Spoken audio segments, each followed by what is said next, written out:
C is for creativity. H is for hardworking. A is for adaptable. V is for volunteerism. I for innovative. T is for thrifty and practical shows. B is for many B's. Z is for zealous. U is for unique. L is for lively. U for unstoppable. E for empowerment. T for theatrical term. The last but not the least, A is for artistic.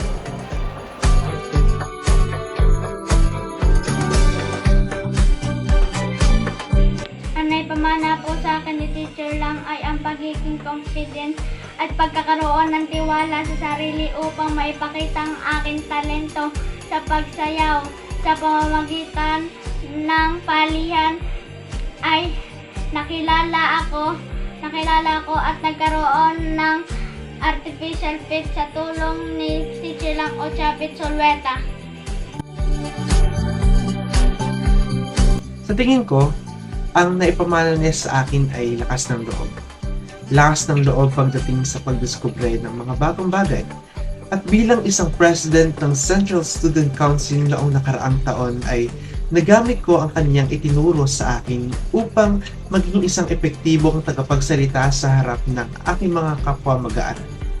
Kung papaano ako makakakuha ng atensyon at kung papaano ako irerespeto habang nagsasalita ako.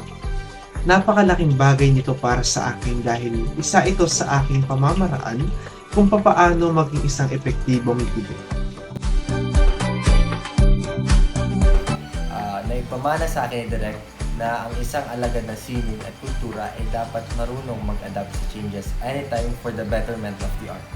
At isa pang naitatak sa aking isipan ay kung saan at ano ang tamang paraan sa pagpapamalas ng iyong talent para sa iba. Isa siya sa mga naghubog sa aking kakayanan sa larangan ng sining at kultura, lalong-lalo na pag sumasapit ang kapistahan ng Poong Jesus Nazareno. Si Direk Chavit po ay isa sa aking mga mentor, mga coach, every time na amin pong isineselebrate ang kapistahan ng mahal na Poong Jesus Nazareno sa Quirino Grandstand tuwing January 8 at January 9 taon-taon. So before the pandemic, we are celebrating the Feast of the Black Nazarene in Quirino Grandstand. And si Direk Chavit po ay isa sa mga talaga namang punong abala no, sa lahat ng mga ginagawang preparation, workshops, and everything na kailangan i-accomplish for the said event. At talaga namang masabi kong ang puso ni Direk Chavit ay nasa sining at kultura. It's part of his life, it's part of his passion. And alam ko naman na talaga namang mahal na mahal niya ang sining at kultura. At dahil dyan, para sa akin, no, deserving si Direk Chavit na magawaran bilang isang tunay na alagad ng sining at kultura. Hanggang sa ngayon, kahit man hindi na siya part ng aming event, ay yung mga natutunan ko sa kanya at lahat ng mga napag-aralan namin noon sa mga workshops, rehearsals, and everything, dala-dala ko pa rin po hanggang ngayon. Kaya naman, si Direk Chavit ay tunay na alagad ng sining at kultura. Bye! Sa akin, yung naipamana sa akin ni Direk Chavit is so much more than the acquired knowledge, the skills and talents that we need to hone. Normal po sa performing arts student na meron kang talent, meron kang skills, meron kang acquired knowledge from different sources. At isa po doon si Direk Chavit. Pero if there's one special thing na maipapamana sa akin ni Direk Chavit, is that the heart in everything that you do. It's about to be kind. It's about how you put your heart in the rhythm of your movements, in your own voice. And naipakilala po niya sa akin yung ibang connections for me to be able to know myself more and other organizations that we have in Oriental Mindoro. Actually, we have had some sort of volunteering programs po sa Bako, sa mga kapatid nating Mangyan. After po nung show namin na Pandemya Matutuligang Musical, I was one of the guest artists from Puerto Galera, of course. And kaya po, para po sa akin, mas nakabalik ako sa path na gusto kong puntahan sapagkat lagi nandiyan po si Direk Chavez na kaagapay ko. One message mo lang sa kanya and you will be able to realize your fullest potential and how you're able to move in harmonious relationship with your co-artist, to build rapport and what do you call this, camaraderie laden spirit to other people as well. At yun po, si Direk Chavez ay buksan yung mga mata nyo and sorpresahin yung sarili mo sa kanya. Thank you. I was able to perform at PUP Tanghalan and I am now part of PUP Tanghalang Bulave. It's such a great honor for me to be part of Goryon Dance Artist. That's why it's about how you give back to your community. That's why I'm now having volunteering programs to other various organizations or NGOs such as Stereo Foundation Incorporated. I was able to give back to them and through giving free workshops. Thank you. Simula 2009 po, kilala ko sa Chavez Solueta dito sa aming bayan, ang bayan ng Gloria, na kung saan nagkaroon po sila ng stage play dito na pinamagatang Biyaheng Gloria at Gloria po sa amin, na hindi ko lang po naasahan na makapabilang ako sa cast at maging trainer din po sa palabas na yon. Simula noon po hanggang ngayon, ay nagpapasalamat po ako sa isang Chavez Solueta kasi kung hindi po dahil sa kanya, hindi po ako makikilala dito sa aming bayan at dito sa ibang lugar, dito sa Oriental Mindoro. Kaya #proud, #tatak Chavez Solueta ako. Para naman po sa akin, ang magandang naipamana sa akin ni Direk Chavez bilang alaga din po ng sining ay yung kapag po magtuturo or magkitrain po tayo ng mga bagong mga bata na gustong pumasok din sa pag-stage play, pagka-teatro, ay dapat po ay buong-buo yung ating puso na ibahagi sa ibang tao yung ating kakayahan, yung ating abilidad, at yung ating talent sa kanila na paghusayan din nila nang sa ganon balang araw merong mga bagong alagad ng sining na magpapatuloy ng iyong nasimulan. Yun po. Kaya po, mananatili sa akin kung ano yung mga bagay na natutunan ko kay Direk Chavez. At very thankful ako na nakilala ko ang isang Direk Chavez Solueta na alam ko na malayo pa ang kanyang mararating as well as maraming bata pa ang matututo sa kanya. He was the very first to professionally believe in our talents as an artist and as a performer.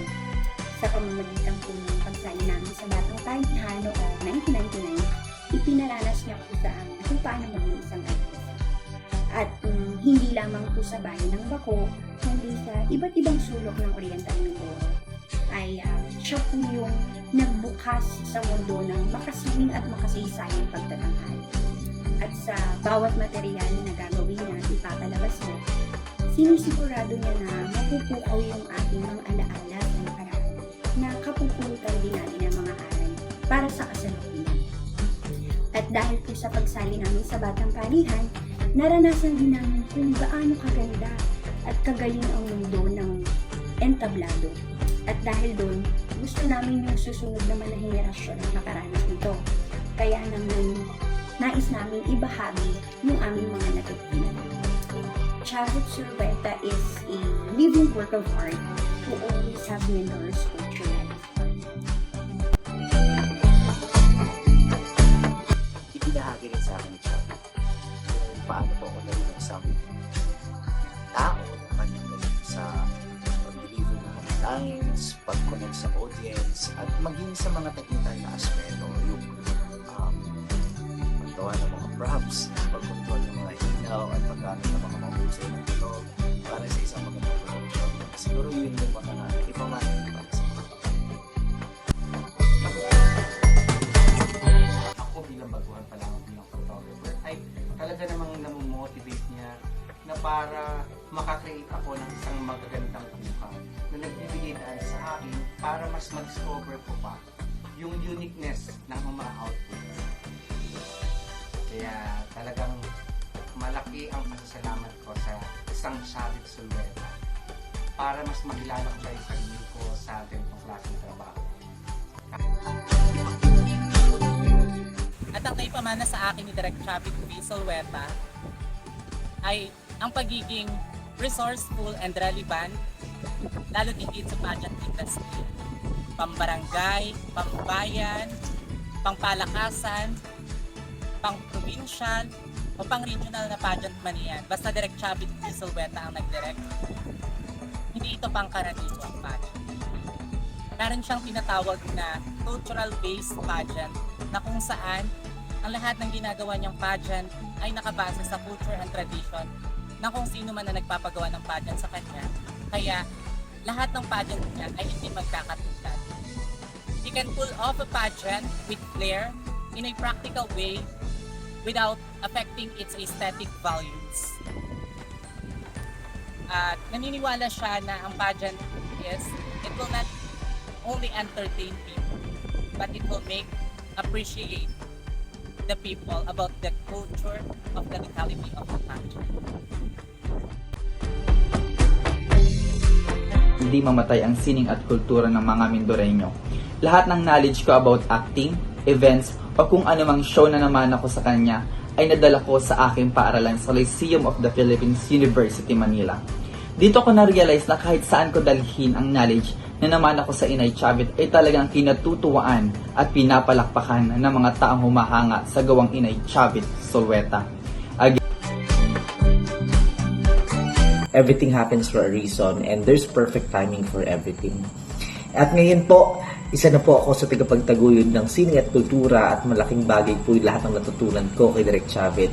Dahil nadadala ko siya dito sa bayan ng Pinamalayan at sa iba't ibang lugar pa na napupuntahan ko dahil isa na rin po ang mga natutunan ko like hosting, event directing, lahat ng natutunan ko kay Direk Chavit ay nagagamit ko rin po ngayon at pinagkakakitaan ko. At lahat ng mga natutunan ko po when it comes to discipline, theater arts and everything, ng mga bagay na natutunan ko kay Direk Chavit, nadala ko siya hanggang sa ngayon. Ngayon po, isa na akong licensed professional teacher at isa na po akong empleyado ng lokal na pamahalaan ng bayan ng Pinamalayan at isa po ako sa mga nagtataguyod ng sining at kultura sa aming bayan. At kaya naman po, lahat ng mga bagay na yun ay hindi ko magagawa kung hindi ako nag-train sa ilalim ng Direk Chavit Zulueta.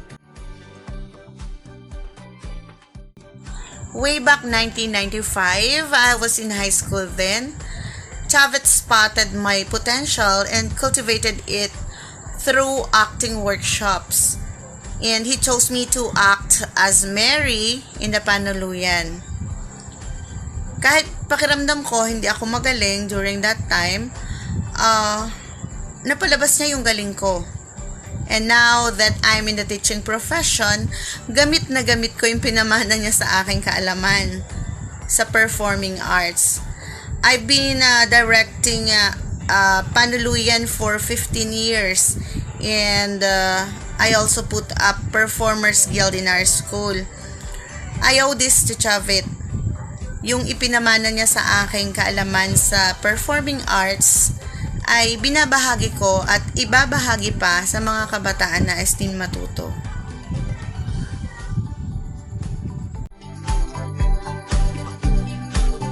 Mula nung naturuan ako ni Direk Chavit, maraming bagay ako natutunan sa kanya. Una dito ay ang pagpapahalaga sa sining at kultura. Sapagkat nakita ko sa kanya, on hand, kung paano pahalagahan at mahalin ang sarili natin. At pangalawa, natutunan kong pahalagahan ang sarili kong talento. At itong talentong ito ang ginamit ko upang maibahagi naman sa iba. Back in 2013, we participated during the Salong Tagitag 2013, a program of the Provincial of Oriental Mindoro. So, being a participant from the Office of the Oriental Mindoro Electric Cooperative Incorporated, isa isa ako sa mga hinandle niya para sa program na ipapalabas ng art ko.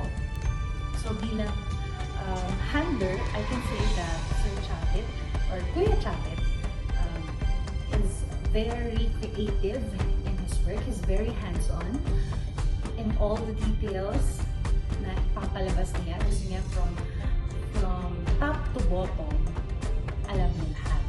And he works on the motivational skills para ma-portray namin yung art na gusto niyang ipalabas sa kanyang obra maestra. So, during that time, si Sir Chavit, tinuruan kami paano mag-acting. Binigyan niya kami ng chance na kumanta, sumayaw, and i-feel namin yung moment na maipakita namin yung artistry niya sa pamamagitan namin.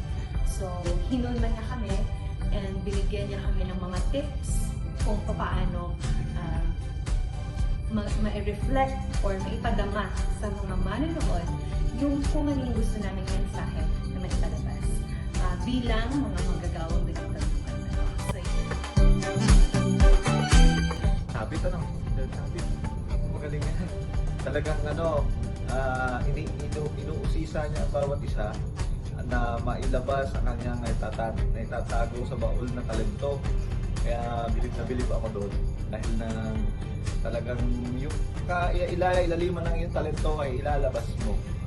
So talagang bihira sa mga tao yung gano'n na may pasensya sa isang tao. So kanyang mga tinuturuan, kahit di marunong, ba't talagang i-encourage ka niya na may labas yung talento mo. 2013, tights pa ako nun na kahit ganito yung tura na aking katawan, pa-tights. 2 beses, na-handle kami ni Sir Chavit para mag-present sa provincial o sa Laguna. Talagang stricto yun sa kanyang mga obra. Hindi yun papayag na basta 2% lang. Talagang kailangan niya ay pulido yun. Talagang ang gusto nun ay may istorya, may kapupulutak ng aral na lahat ng manonood sa kanya ay talaga namang nalaglagang luha. Okay, Sir Chavit, keep up the good work and stay healthy para mas marami pa siya may present sa mga kabayan natin na magandang obra.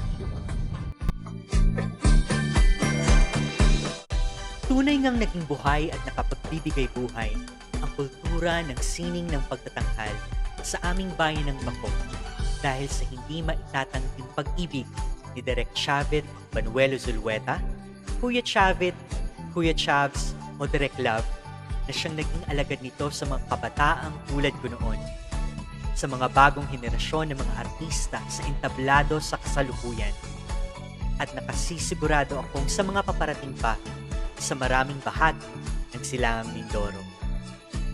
Sa batang edad ay kinagaliwan ko ang pag-awit, pag-arte, pagsayaw, pagguhit, at kalaunan ay paglikha ng maraming mukha ng sining tulad ng pagsulat ng mga awitin at mga istoryang pupukaw sa kamalayan ng mga makakakita at makakarinig. Utang na loob ko po ang lahat ng ito sa isang Kuya Chavit na buhos, buong puso, at bukas palad ang pag-akay sa mga katulad kong nangangarap maging bahagi ng makulay na mundo ng entablado. Pinagpapatuloy ko at pinagsusumikapang linangin pa ang mga talentong tinulungan niya akong makilala noon.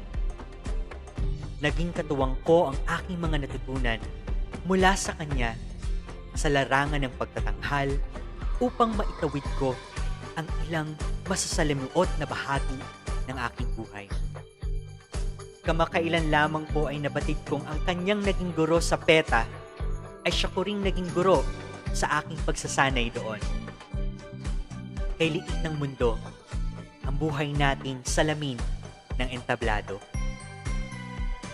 Isang karangalan ang ipagkatiwala niya sa akin ang paglikha ng melodiya ng kanyang mga letra para sa ika-30 anibersaryo ng Batang Palihan. Binuksan niya ang napakaraming pintuan ng mga pangarap sa katulad kong noon ay musmus pa lamang.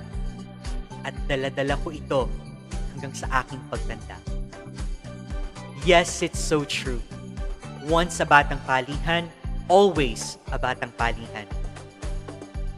Maraming salamat sa buhay mo, Kuya Chavit, na isang dakilang anak ng sining mula sa bayan ng Bako. Mabuhay ka at patuloy na maging alagad nito para sa lahat. Ikinararangal ka namin. We are so proud of you. Congratulations. Tila poot ang nadama nang dumating ang pandemya. Mga pinto'y nagsara. Hindi alam kung saan pupunta. Mga talentong angkin, di alam kung magagamit pa. Liwanag sa isipan, tila nagdilim na. Ngunit may isang Diyosa na nagbigay ng pag-asa. Gamit ang kanyang talento at mga fresh na idea. Ang tablado'y lumiwanag at napuno ng saya. Galak ay binigay sa gitna ng pandemya. Tech Chavs, sa amin ikaw ay inspirasyon. Ang pagmamahal sa iyo ay walang limitasyon. Iyong salita sa amin ay motibasyon. Sa larangan ng pagtatanghal, ito ang pundasyon. Nais namin pabatid na kami laging nakasuporta. Di lang tayo isang grupo, tayo'y isang pamilya. Pamilya kung saan ikaw ang nagsisilbing ilaw. Nagbibigay liwanag sa buhay na mapanglaw. Talas ng isipan At talentong pambihira. ngayon iyo binabahagi ang mga biyaya. Sa isip di mabubura, mga aral na ipininta. Habang buhay dadalhin ang mga alaala.